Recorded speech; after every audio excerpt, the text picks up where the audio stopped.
सवितुर्वरेण्यं भर्गो देवस्य धीमहि धियो यो नः प्रचोदयात्। ॐ त्र्यंबकं यजामहे सुगंधिं पुष्टिवर्धनम् उर्वारुकमिव बन्धनान् मृत्योर्मुक्ष्यमामृतात्। ॐ सहनाववतु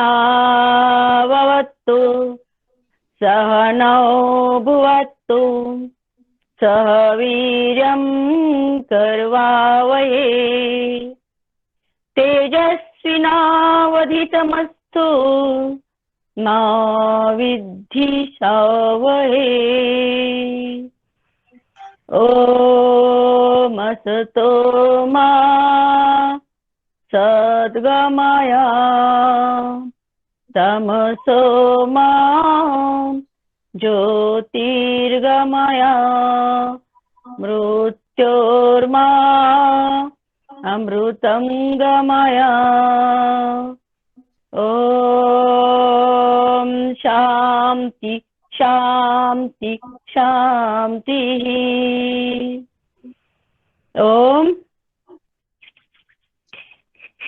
अभी जो मैंने मंत्र बोले, ये मंत्र का QCI या YCB में बहुत महत्वपूर्ण है, क्योंकि हम उच्चारण कैसे करते हैं मंत्र का। हम जब बात करते हैं तो हमारा उच्चारण सही है क्या नहीं, ये भी QCI या YCB में देखा जाता है। हम कैसे उच्चारण करते हैं, हम कैसे मंत्र बोलते हैं, ये सभी कुछ देखा जाता है। 3 main part of exam: skill, knowledge and teaching. अब मैं टीचिंग में क्या क्या आएगा, नॉलेज में, स्किल में क्या क्या देखा जाएगा, ये सब कुछ आज बताने जाऊंगी। सूक्ष्म व्यायाम भी आपको पूछे जाएंगे। सूक्ष्म व्यायाम जो स्वामी जी बताते हैं, वो सूक्ष्म व्यायाम में तो सभी को आते हैं, आसान है। सूक्ष्म व्यायाम में हाथ के, गर्दन के, ये फिर ये घुटनों के व्यायाम पूछे जाएंगे। उसके बाद आएगा आपको धोती, नवली, त्राटक, इसके ऊपर करके बताना है।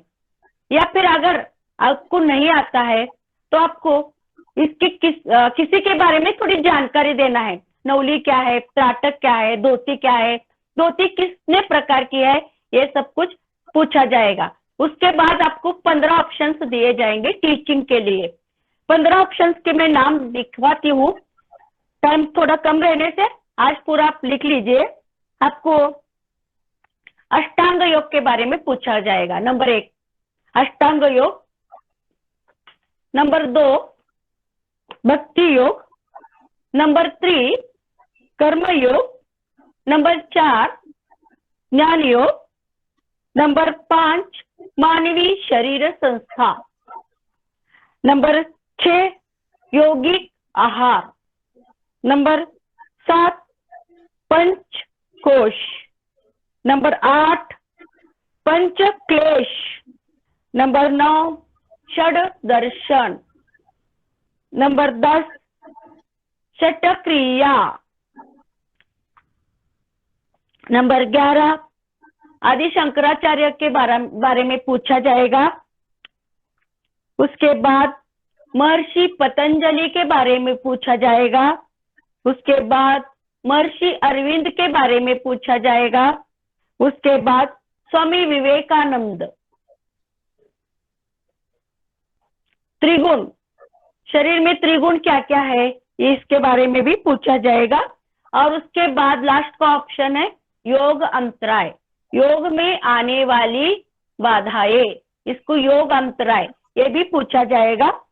तो इसके 15 ऑप्शंस में कोई एक टॉपिक आपको दिया जाएगा, इसके ऊपर आपको 5 मिनट टीचिंग करना है। तो ये पूरे के पूरे 15 ऑप्शंस योगा के लिए भी बेहद जरूरी है, अपने नॉलेज के लिए भी जरूरी है, और QCI में ये 15 ऑप्शन के ऊपर कोई एक प्रश्न आपको पूछा जाएगा। जैसे कि आपको ज्ञान योग के बारे में पूछ सकते हैं, या फिर कर्म योग के बारे में पूछ सकते हैं, या फिर षटक्रिया के बारे में पूछ सकते हैं, शंकराचार्य जी के बारे में पूछ सकते हैं, महर्षि पतंजलि के बारे में पूछ सकते हैं, महर्षि अरविंद के बारे में पूछ सकते हैं, फिर योग में आने वाली बाधाएं क्या है पूछ सकते हैं, पंचक्लेश के बारे में। पंचक्लेश और पंचकोश दोनों अलग अलग है, इसमें कंफ्यूजन नहीं कर लेना, इसके बारे में भी पूछ सकते हैं। फिर शरीर के अंतर्गत जो अष्टचक्र जागृति होती है, वो अष्टचक्र कैसे किस तरह से जागृति कर सकते हैं, अष्टचक्र के बारे में भी पूछा जाएगा। ये 15 ऑप्शन छोड़ के दूसरा कुछ भी आपको पूछा नहीं जाएगा। तो ये 15 ऑप्शन पूरे बाय हार्ट रहना है कि इस ऑप्शन से पूछे तो क्या होगा, इस ऑप्शन में पूछे तो क्या होगा।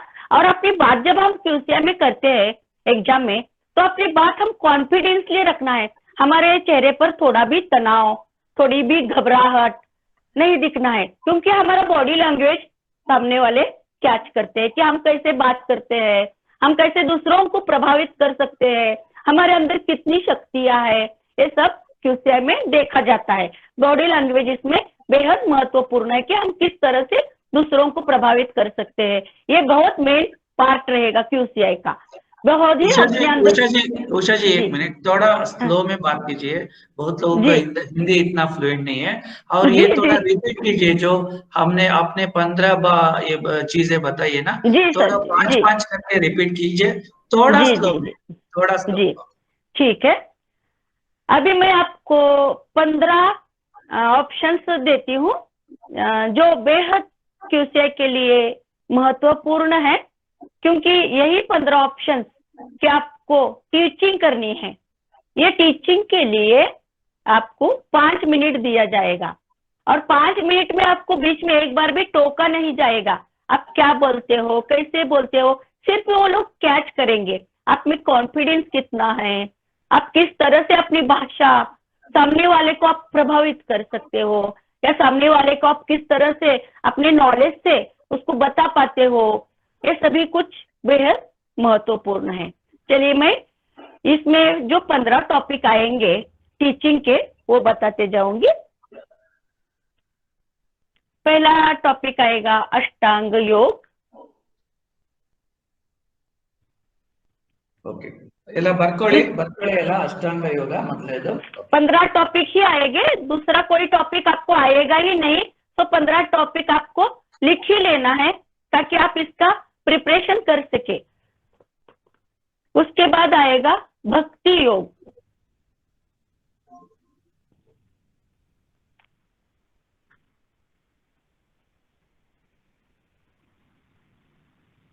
उसके बाद आएगा कर्म योग।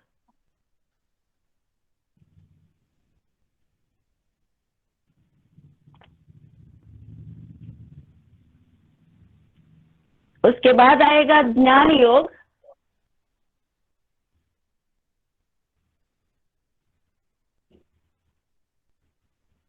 रघु जी ये सब QCI बुक में है ना, फर्स्ट चैप्टर में ये सब 15 का है। Yeah, it is there, but just she is repeating. Yeah. The time is gone. Yeah. Tell me, madam. Yes, continue. ಸ್ವಲ್ಪ ಫಾಸ್ಟ್ ಆಗಿ ಅಷ್ಟು ಏನು ಗ್ಯಾಪ್ ಬೇಡ, ಸರಿ? ओके, ज्ञान योग मानवी शरीर संस्था। अगर ये है बुक में तो आपको इसके ऊपर पूरा इसका नोट्स निकाल के पढ़ लेना है। अभी मैं कंटिन्यू करूं? करो। ज्ञान योग के बारे में बाद में क्या बताया आपने? ज्ञान योग के बाद में बाद में मानवीय शरीर संस्था। ओके, शरीर संस्था। ओके, अनाटमी, शरीर के क्या क्या पार्ट्स है, शरीर के अंदर क्या क्या है, सभी कुछ पूछा जाएगा इसमें।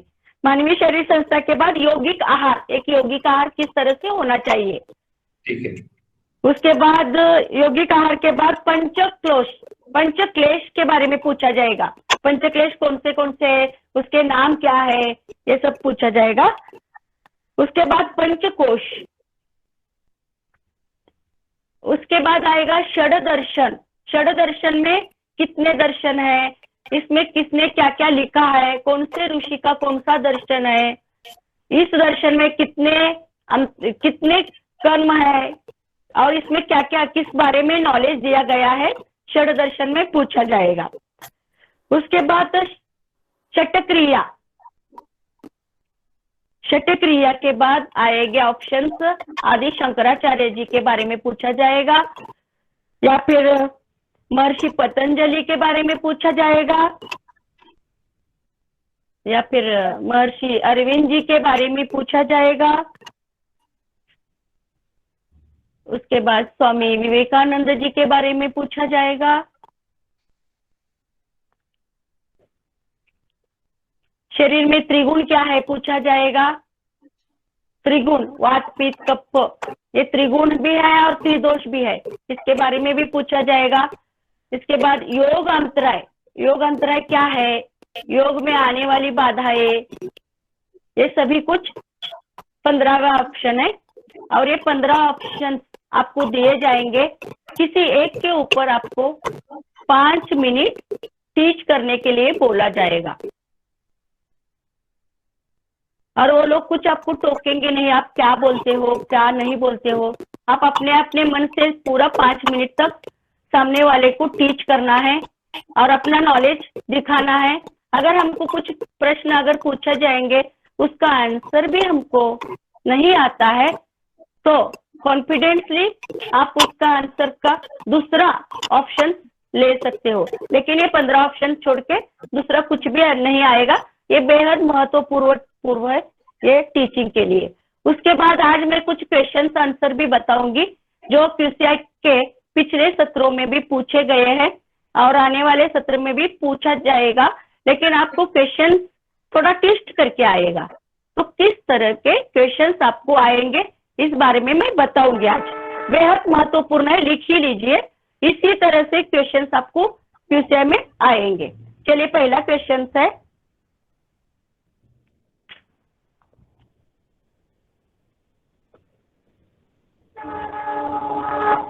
हठयोग प्रदीपिका के अनुसार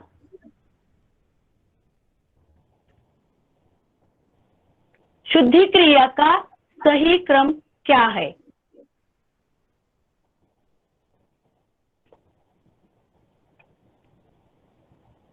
इसका आंसर है धोती, बस्ती, नेति, त्राटक, नवली एवं कपाल भाती। QCI में ज्यादा से क्वेश्चन हठयोग के ऊपर आएंगे, तो हठयोग का अपना पूरा प्रभुत्व रहना चाहिए हठयोग के ऊपर। हठयोग प्रदीपिका एक बार पढ़ भी लेना है अगर किसी के पास है तो, या नहीं है तो ये क्वेश्चन इसी क्रम में आएंगे, ये पूरा याद रखना है, ये क्वेश्चन आएगा ही आएगा, 100% आएगा। हठयोग प्रदीपिका के लिख लिए। नंबर 2, जी नंबर 2 का क्वेश्चन है, घेरंड संहिता के अनुसार शुद्धि क्रियाओं का सही क्रम क्या है। आंसर इसका आएगा धोती, बस्ती, नेति, नवली, त्राटक एवं कपालभाति। दोनों क्वेश्चंस में थोड़ा सा अंतर है, आप देख लेना बाद में, एक बार लिख लीजिए। सूर्य, प्लीज रिपीट इट। जी, घेरंड संहिता के अनुसार शुद्धि क्रियाओं का सही क्रम क्या है, ये प्रश्न भी आएगा ही आएगा। इसका आंसर है धोती, बस्ती, नेति, नवली, त्राटक एवं कपालभाति।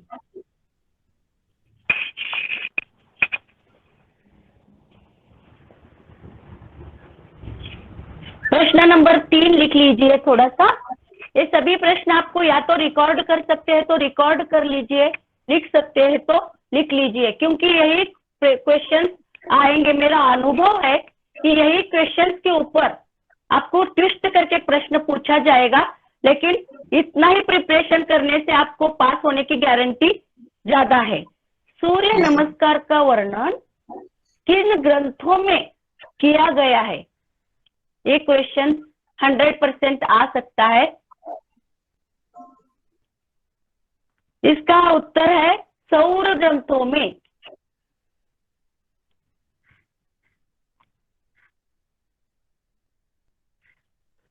अभी लीजिए, महत्वपूर्ण प्रश्न आ रहे हैं, थोड़ा फास्ट लिख लीजिए तो आपका टाइम भी कम टाइम रहने से आपको प्रिपरेशन ज्यादा होगा। ये सेशन रिकॉर्डिंग हो रहा है, यूट्यूब में अपलोड किया जाएगा। जी सर।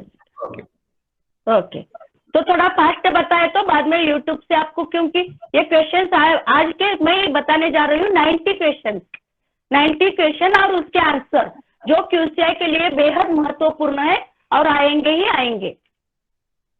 घेरंड संहिता के अनुसार कितने प्रकार की धोती क्रिया होती है? तो घेरंड संहिता के अनुसार 4 प्रकार की धोती क्रिया होती है। नंबर 1 दंत धोती, नंबर 2 हरित धोती, नंबर 3 अंत धोती और नंबर 4 मूल शोधन। नंबर 5 पर क्वेश्चन आएगा, धोती क्रिया किस तरह के विकारों को दूर करती है? इसका आंसर है धोती क्रिया अस्थमा, पित्त बलगम, श्लेष्मा अम्लता, ब्रोंकाइटिस आदि विकारों को दूर करती है। नंबर 6 पर प्रश्न आएगा, वस्त्र धोती में इस्तेमाल होने वाले वस्त्र की चौड़ाई कितनी होनी चाहिए? इसका आंसर है लगभग 4 इंच की होनी चाहिए।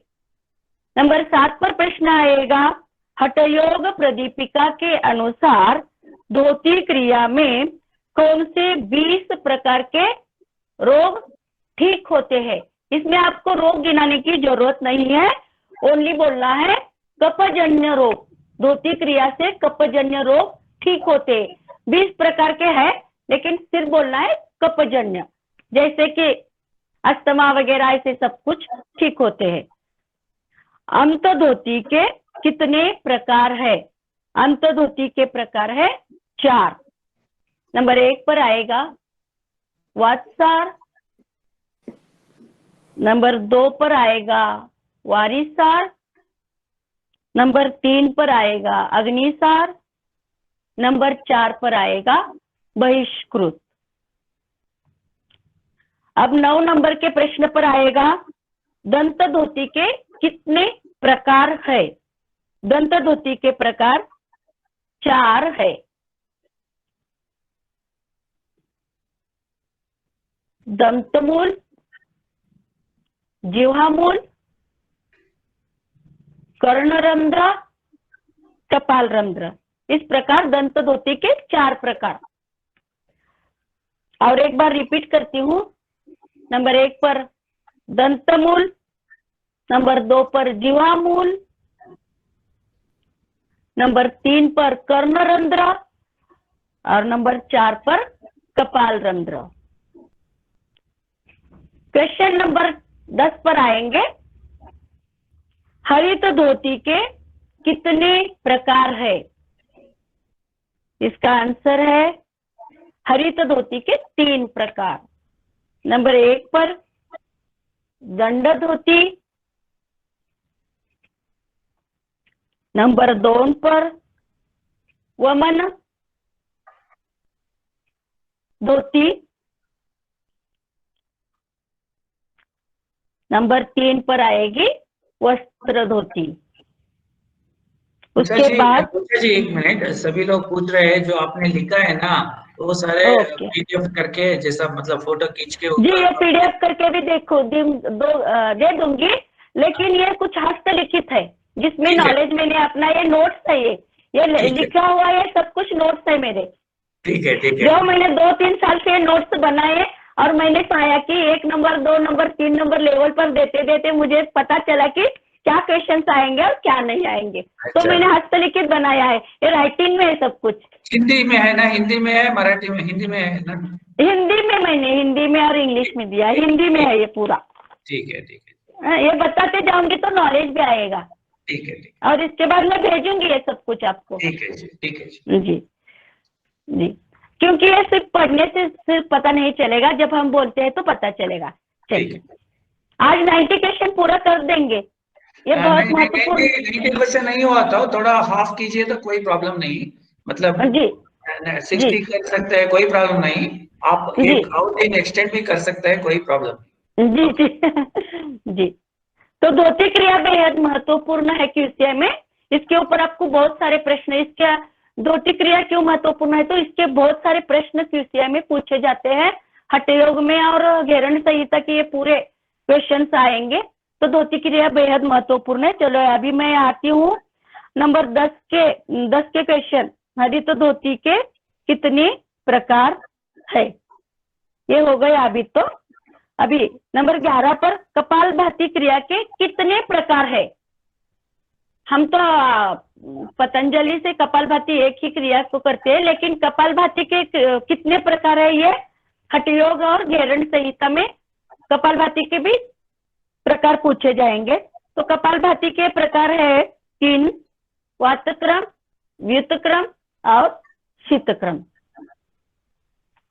मैडम जी, वो थोड़ा आप बता सकते हैं वो कैसा करने का, डिफरेंट कपालभाति? यस, बता करके सकती हूँ। दिखा दीजिए। हाँ, हाँ। जी जी जी, कपालभाति से हम पहले कपालभाति तो इस तरह से कर सकते हैं।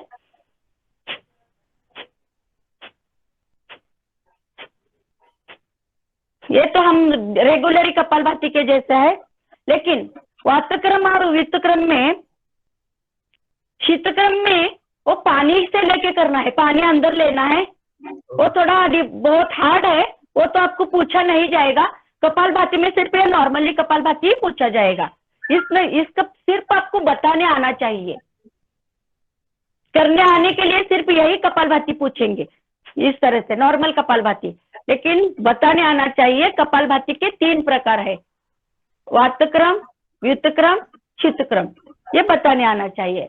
चलिए, अभी महत्वपूर्ण क्वेश्चन है, ये इतने ही आपको आसन आएंगे जो मैं अभी बताने जा रही हूँ। हठयोग प्रदीपिका के अनुसार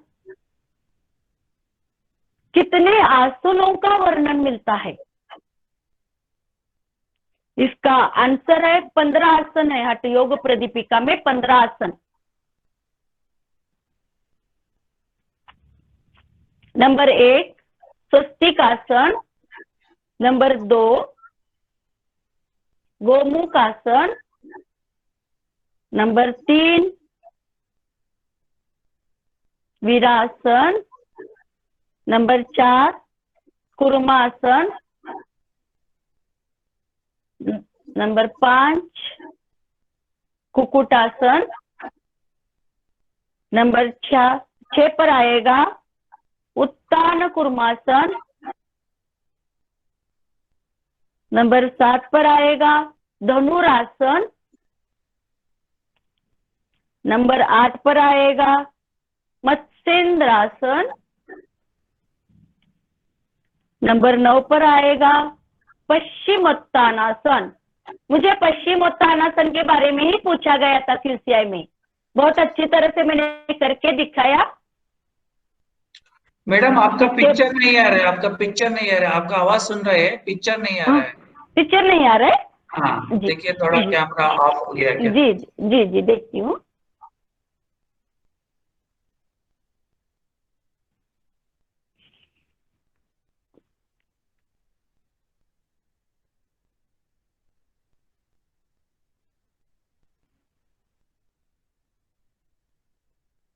हाँ, अभी आ गया, अभी आ गया। आ गया? हाँ, ठीक है जी। तो मुझे पूछा गया था पश्चिमोत्तानासन। लेडीज को ज्यादा से ज्यादा शीर्षासन नहीं करने लगाते। शीर्षासन ओनली 20 और 30 के बीच में जिनकी उम्र है उनको ही करने लगाते हैं। तो शीर्षासन का लिए नहीं पूछते, ये एक बहुत अच्छी बात है। पश्चिमोत्तानासन जरूर पूछेंगे। उसके बाद आएगा 10वें नंबर पर मयूरासन। उसके बाद शवासन आएगा। शवासन हम करके दिखाते हैं तो शवासन के फायदे भी ऐसे ही बताते जाना है उनको। उसके बाद आएगा सिद्धासन, बैठने की स्थिति। सिद्धासन भी एक आसन के प्रकार में आती है हठयोग प्रदीपिका में। उसके 13 नंबर के उत्तर में आएगा पद्मासन। उसके बाद आएगा सिंहासन और 15 नंबर पर आएगा भद्रासन। ये सभी आसन 15 आसन जो हठयोग प्रदीपिका में है, ये आसन कितने हैं, कैसे करने हैं, इसका सब कुछ पूछा जाएगा। कैसे करना है ये आपको कल्लैया जी ने बता ही दिया होगा। 15 आसन कैसे किस तरह से करने हैं, क्योंकि उन्होंने पूरा बहुत सारा प्रैक्टिकल आपको लिया है। अब मैं सिर्फ थ्योरी बताती हूँ। नंबर 13 पर एक प्रश्न आएगा, घेरंड संहिता के अनुसार बस्त्री क्रिया के कितने प्रकार बताए गए हैं। बस्त्री क्रिया कितने प्रकार की है, उसके नाम क्या है, ऐसा पूछा जाएगा क्वेश्चन। और बस्त्री क्रिया बस्ती के कितने प्रकार है, तो बस्ती के फिर 3, आंसर इसका 3 है। बस्ती क्या होती है, तो 3, जल बस्ती और स्थल बस्ती। इसमें मेन 2 है, जल बस्ती और स्थल बस्ती।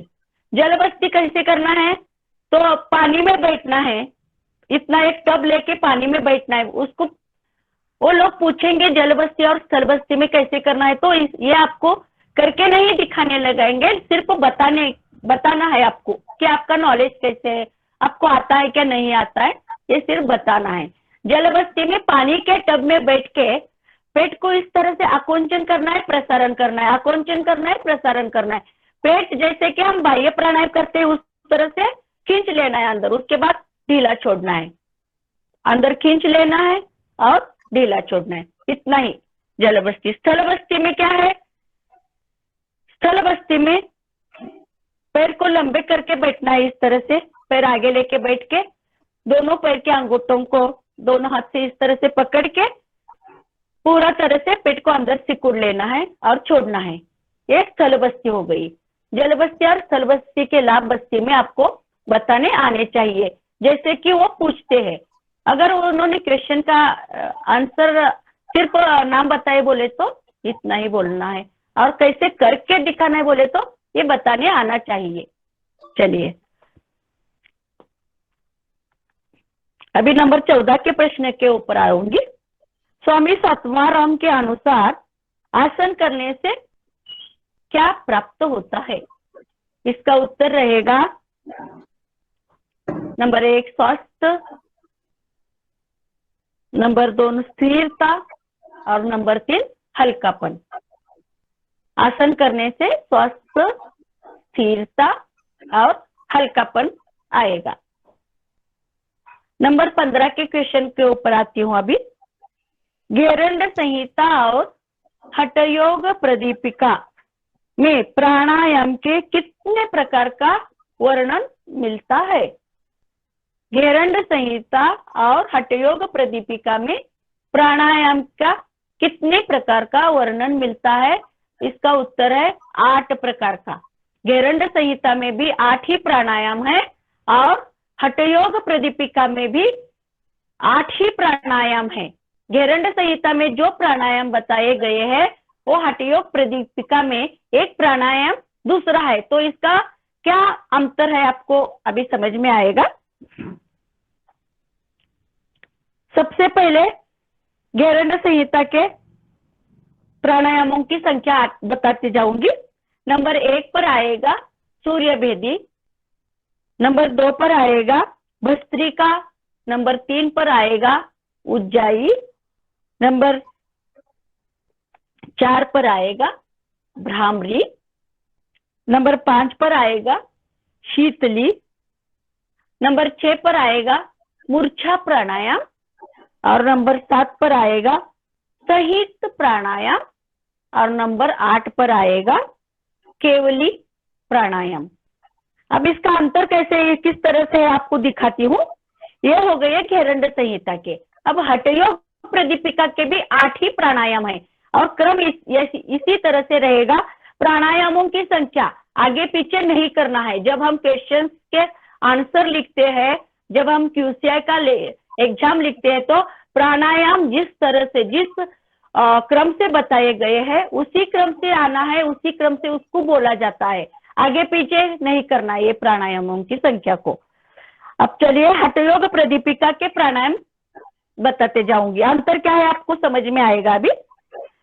नंबर 1 पर आएगा सूर्य भेदी, नंबर 2 पर आएगा भस्त्रिका, नंबर 3 पर आएगा उज्जाई, नंबर 4 पर आएगा भ्रामरी, नंबर 5 पर आएगा शीतली, नंबर 6 पर आएगा मूर्छा प्राणायाम और नंबर 7 पर आएगा शीतकारी प्राणायाम और नंबर 8 पर आएगा प्लाविनी प्राणायाम। तो आपको समझ में आ गया फर्क कितना है। घेरंड संहिता और हठयोग प्रदीपिका के प्राणायामों की संख्या 8 है, लेकिन कुछ प्राणायाम घेरंड संहिता में है लेकिन हठयोग प्रदीपिका में नहीं है। तो ये दोनों क्वेश्चन समान दिखेंगे, प्राणायाम की संख्या भी समान दिखेगी, लेकिन इसके आंसर अलग अलग होंगे। तो आपको कंफ्यूजन नहीं होना है, क्योंकि बहुत सारे लोग हठयोग के घेरंड संहिता में डालते हैं और घेरंड संहिता के हठयोग प्रदीपिका में डालने से उनके मार्क्स कट हो गए हैं। ये मेरा खुद का अनुभव है। मैंने बहुत सारे लोगों, मैं तो पास हो गई, लेकिन बहुत सारे लोगों को फेल होने की वजह मैंने पूछी तो उन्होंने यहाँ पर थोड़ा गड़बड़ कर दिया था, तो उनको आंसर का उनको मार्क नहीं मिले थे। तो आपको ये दोनों प्राणायाम के ऊपर फोकस करके कौन से प्राणायाम हठयोग में है, कौन से प्राणायाम घेरंड संहिता में है, पूरी तरह से स्टडी करना है। उसके बाद मेन प्रश्न पर आती हूं मैं। घेरंड संहिता में कितने आसनों का वर्णन किया गया है? घेरंड संहिता में 32 आसनों का वर्णन किया गया है।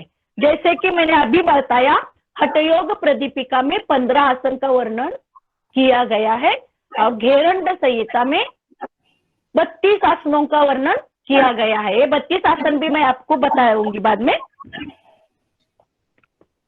हठयोग प्रदीपिका के अनुसार वर्णित मुद्राएं व बंध कितने प्रकार की है? हठयोग प्रदीपिका के अनुसार मुद्राएं एवं बंध कितने प्रकार की है?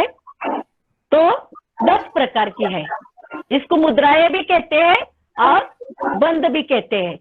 अब QCI का मेरा अनुभव रहा है कि QCI में ज्यादा से ज्यादा क्वेश्चन आपको हठयोग प्रदीपिका और घेरंड संहिता के ही आएंगे। चलिए ये लिख ही लेना है, क्योंकि इसका क्वेश्चन बराबर आएगा आपको। नंबर 1 पर मूल बंध, नंबर 2 पर आएगा उड़ियान बंध, नंबर 3 पर आएगा जालंधर बंध, नंबर 4 पर आएगा महाबंध, नंबर 5 पर आएगा महामुद्रा, नंबर 6 पर आएगी खेचरी मुद्रा, नंबर 7 पर महावेद मुद्रा, नंबर 8 पर आएगी वज्रोली मुद्रा, नंबर 9 पर आएगी विपरीत करणी मुद्रा, नंबर 10 पर आएगी शक्तिशालिनी मुद्रा। ये मुद्राएं आपको करके दिखाने के लिए नहीं बोलेंगे, लेकिन महाबंध और जो पहले मैंने बोला है, ये 3 मुद्राएं आपको जरूर करके बताने लगाएंगे। और अगर आपको करके बताने भी नहीं लगाए तो भी ये 10 मुद्रा आपको बाय पार्ट होनी चाहिए। जैसे ही वो पूछते हैं ये 10 मुद्राओं के नाम आपके ओरल में जरूर पूछा जाएगा। ओरल में जो क्वेश्चंस आएंगे वो थोड़े टफ होते हैं और इसमें पूछा जाएगा मुद्राएं कितनी प्रकार की है और उसके नाम क्या है। अगर नहीं करके करने लगाएंगे तो भी बताने तो आना चाहिए डेफिनेटली। चलिए अगले क्वेश्चन के ऊपर जाते हैं। गेरंड संहिता में कितने प्रकार की नवली का वर्णन मिलता है? प्रश्न और एक बार सुन लीजिए।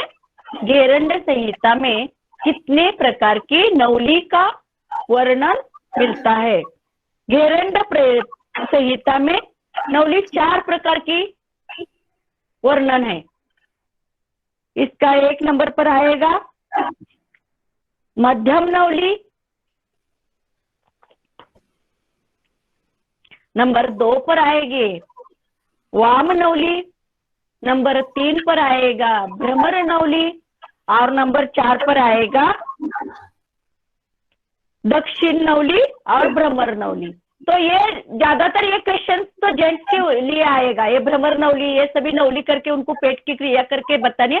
लेडीज के लिए सिर्फ पूछा जाएगा कि नवली क्रिया कितने प्रकार की है, उनको करके दिखाने नहीं लगाया जाएगा। लेकिन जेंट्स है तो उनको करके भी दिखाने लगाया जाएगा और नवली के कितने प्रकार है ये बोला जाएगा और करने को भी लगा सकते हैं प्रैक्टिकल में। तो ये महत्वपूर्ण क्वेश्चन आएगा ही आएगा, नोट कर लीजिए।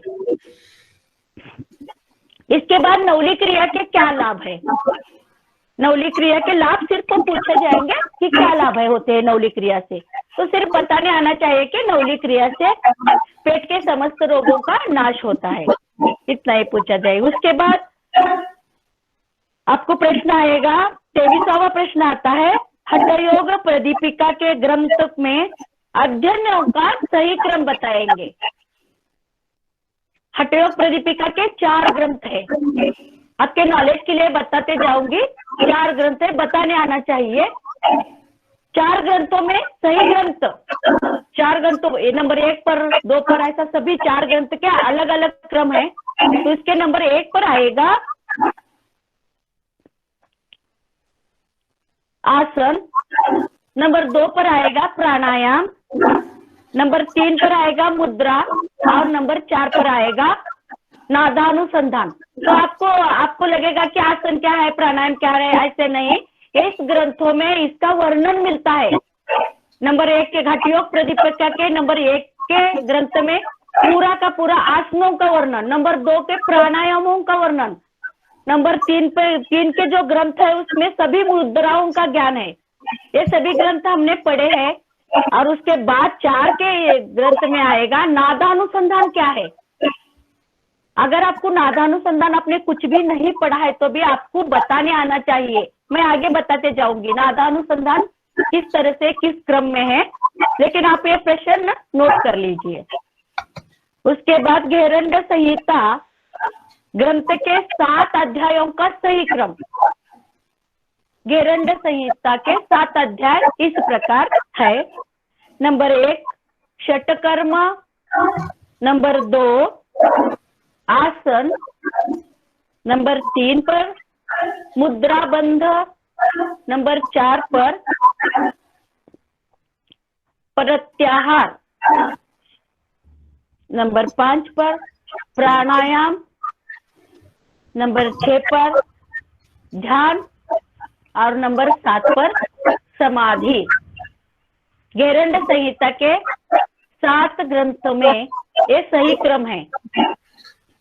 इसका क्वेश्चन आते ही कौन से नंबर पर कौन सा ग्रंथ है ये पूछा जाएगा, तो भी ट्विस्ट करके पूछते हैं क्वेश्चन। तो आपको ये सही 7 ग्रंथ याद रहने हैं। और एक बात मैं बताना चाहूंगी, कभी भी QCI के या YCB के जो क्वेश्चंस है रिपीट नहीं हुए हैं अभी तक का इसका, इसीलिए इसको थोड़ा टफ एग्जाम बोलते हैं कि इसके क्वेश्चंस रिपीट नहीं होते हैं, ट्विस्ट करके पूछे जाएंगे, इसी प्रकार से पूछे जाएंगे, लेकिन थोड़ा ट्विस्ट करके पूछे जाएंगे। इसीलिए अगर आप में कॉन्फिडेंस है, अगर आप में ये क्वेश्चन के ऊपर आपका प्रभुत्व है, आंसर के ऊपर प्रभुत्व है, कौन सा क्वेश्चन पूछने से कौन सा आंसर आएगा ये आपके माइंड में पूरा फिट करके रखना है, तो आपको कुछ भी टफ नहीं लगेगा ये एग्जाम। चलिए उसके बाद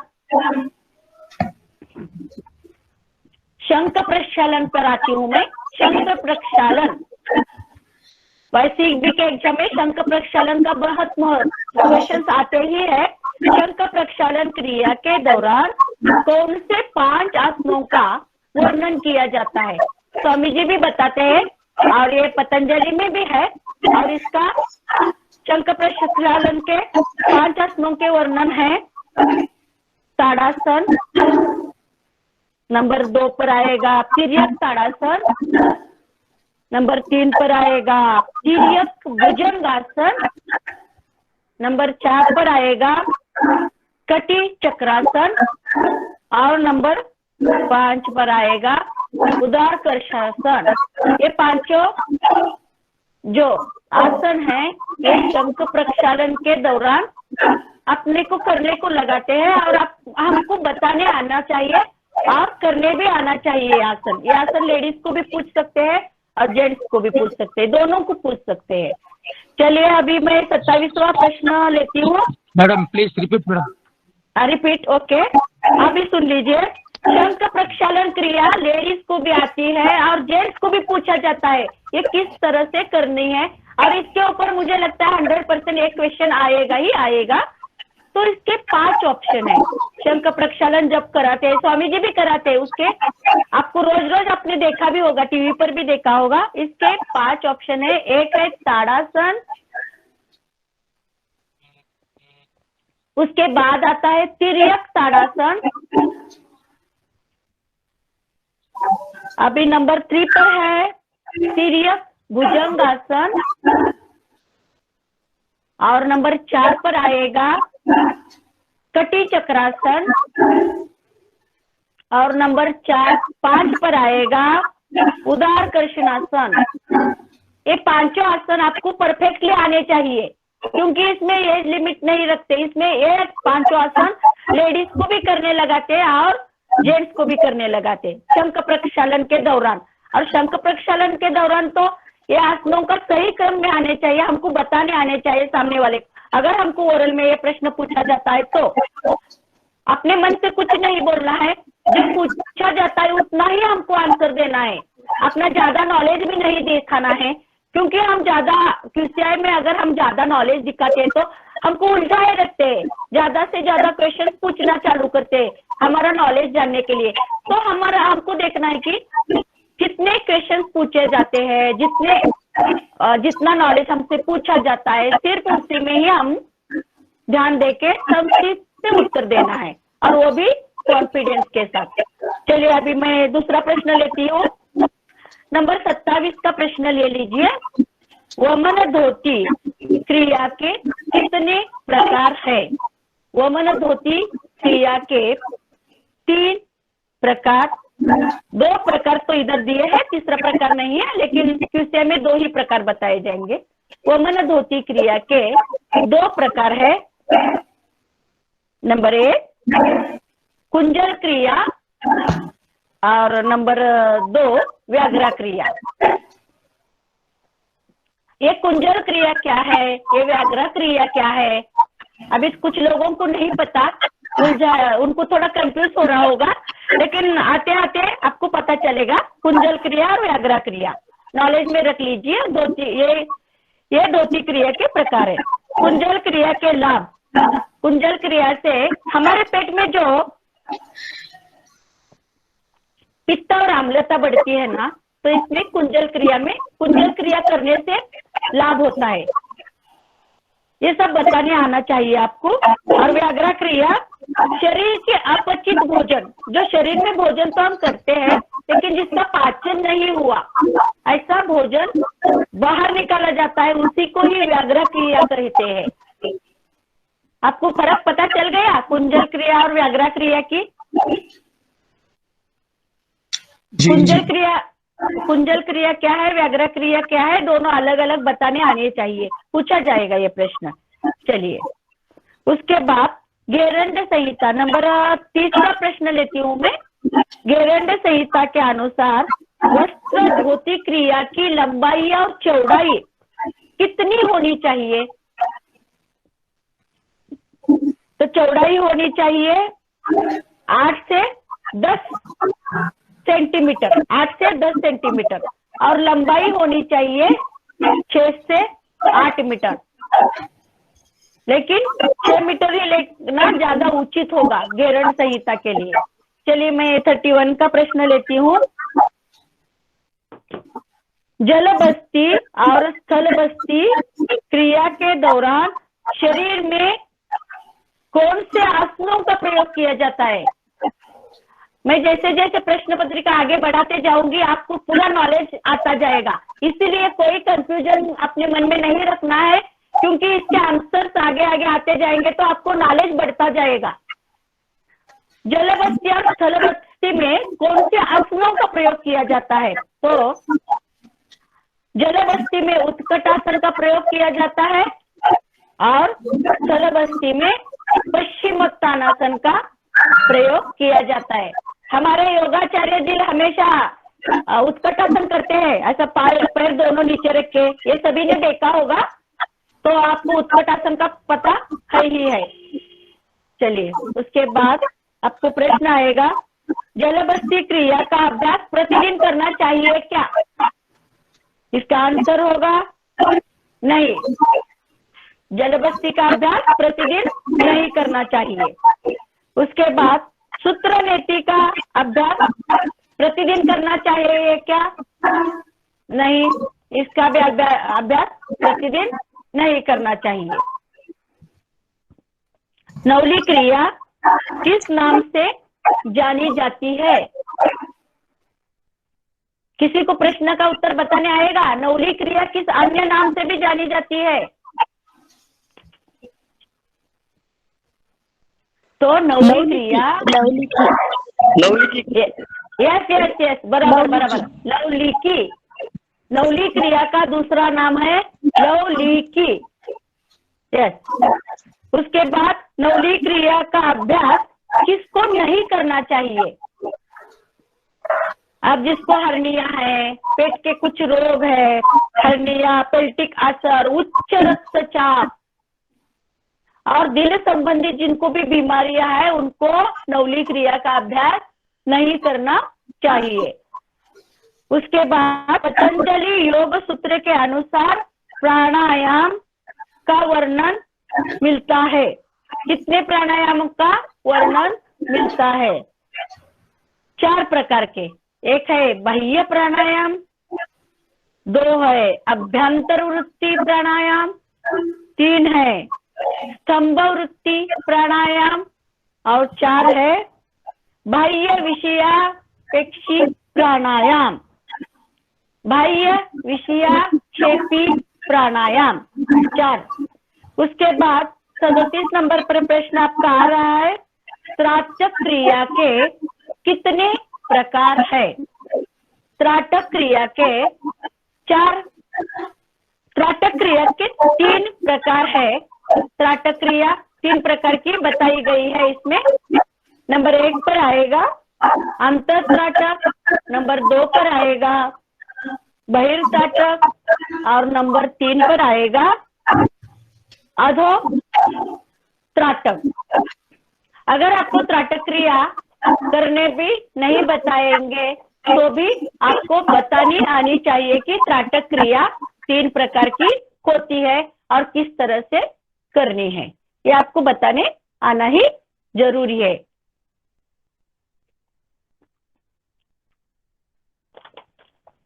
गेरंड संहिता के अनुसार बंध का वर्णन किया गया है, वो कितने प्रकार का है? नंबर 39 पर प्रश्न है, गेरंड संहिता के अनुसार बंध का वर्णन किया गया है, कितने प्रकार का है? बंध का वर्णन 4 प्रकार गेरंड संहिता के अनुसार। नंबर 1 पर मूल बंध, नंबर 2 पर जालंधर बंध,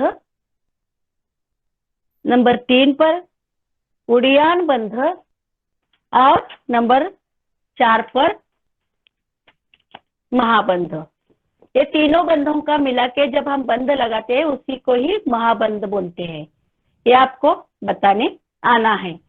पूछा जाएगा क्वेश्चन, अगर पूछा भी जाएगा तो भी ट्विस्ट करके पूछा जाएगा। तो इसी संदर्भ में जो क्वेश्चन आता है अपना आंसर आपके दिमाग में फिट रखिए, और आपको जब भी क्वेश्चन ट्विस्ट करके पूछा जाता है तो नीचे के ऑप्शंस देखना है, 4 ऑप्शंस में क्या ऑप्शंस है, गड़बड़ा नहीं जाना है।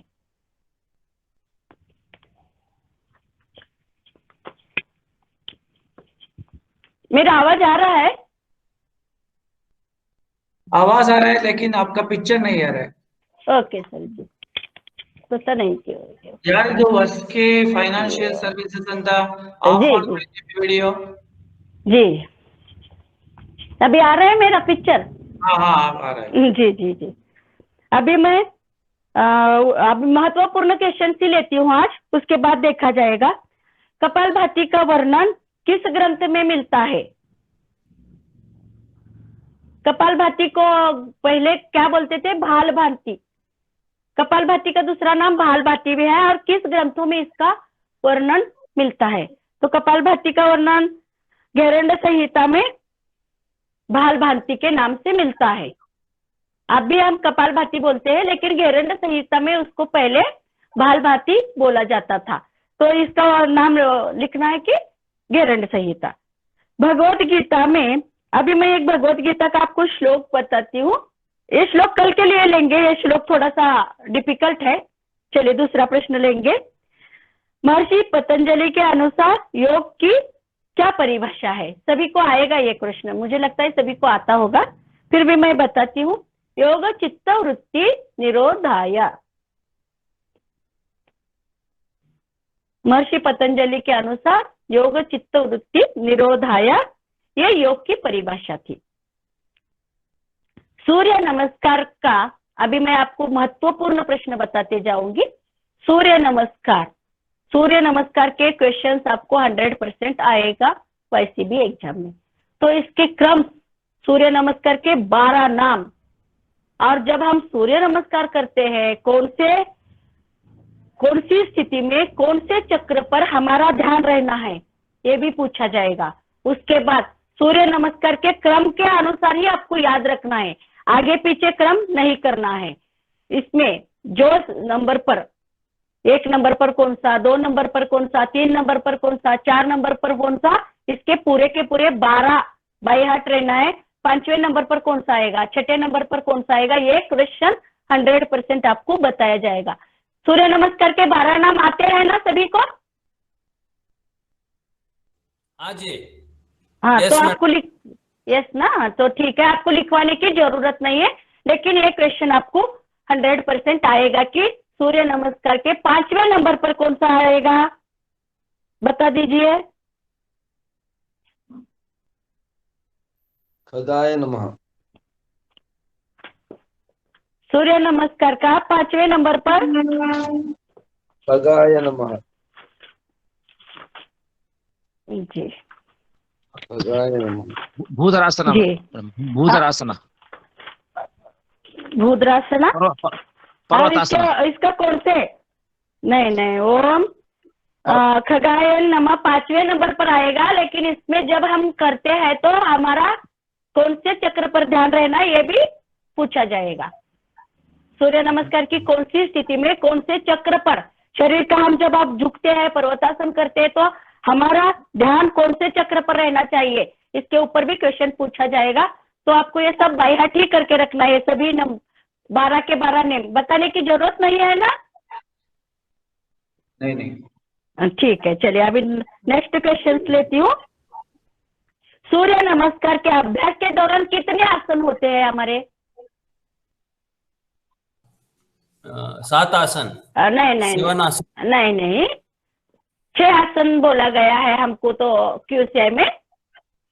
7 आसन पहले बोलते थे, लेकिन अब तो 6 आसन ही बोला गया है, और आप लिखना है 6 ही लिखना है, क्योंकि 7 आसन पहले लिखते थे, अभी 6 लिखते गए हैं। लेकिन अगर आपने 7 लिखा या 6 लिखा, ये इसका बात का ये नहीं है। आपका कौन से ग्रंथ के अनुसार आपका सही आंसर बैठता है, ये देखा जाता है QCI में। हमेशा QCI में जब भी प्रश्नों का हमारा पेपर चेकिंग होता है, तो हमने कौन से ग्रंथ के इसमें उसका आंसर दिया है, ये भी देखा जाता है। तो आपका ये 6 लिखे तो आपका प्रश्न का उत्तर सही माना जाएगा। मयूरासन के क्या लाभ है, सभी को पता है, बताने की जरूरत नहीं है क्या नहीं? मयूरासन से मधुमेह, कब्ज, तनाव, शरीर के विषैले पदार्थ नष्ट होते हैं, ये मयूरासन से होता है। उसके बाद श्वसन की एक परिभाषा बताए। उसके बाद एक क्वेश्चन और एक आएगा, आसन की क्या परिभाषा है? कोई बता सकता है आसन की क्या परिभाषा है? क्योंकि आपका क्लास तो बहुत आगे जा चुका है, 30-40 दिन का आपका क्लास हो चुका है। तो आसन की परिभाषा क्या है? यस, बराबर बराबर बराबर बहुत सारा आपका हो चुका है, मुझे लग रहा है आपका ज्यादा बहुत अच्छे से प्रिपरेशन हो गया है। चलिए, बराबर है इसका आंसर, स्थिर सुखासनम। उसके बाद का प्रश्न आएगा, कुल वेदांग कितने हैं? वेदांग कितने हैं? वेदांग है 6 प्रकार के। ये प्रश्न आएगा ही आएगा, नोट कर लीजिए। वेदांग 6 प्रकार के हैं। 1 व्याकरण, 2 शिक्षा, 3 छंद, 4 निरुक्त, 5 ज्योतिष और 6 कल्प। ये वेदांग 6 है।